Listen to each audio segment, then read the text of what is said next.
In June 2010, outflows from Maple Creek exceeded the capacity of two existing culverts under Highway Number 1.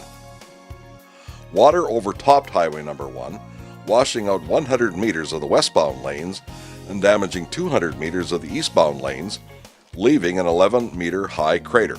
MDH and the Saskatchewan Ministry of Highways and Infrastructure worked quickly to obtain all necessary environmental approvals from several regulatory agencies and fast-tracked the design approvals, the tendering process, and construction of one 11.8-meter span and 4.8-meter rise single-arch culvert. This complex design and construction project was completed in less than 18 months. This project is being recognized for successfully meeting the challenges posed by difficult site conditions, the urgency of restoring a vital national transportation link, and the need to address multiple, rigorous stakeholder requirements. The reconstruction team faced many unknowns that needed to be identified, evaluated, and addressed to provide a starting point for the design and construction of the replacement structures.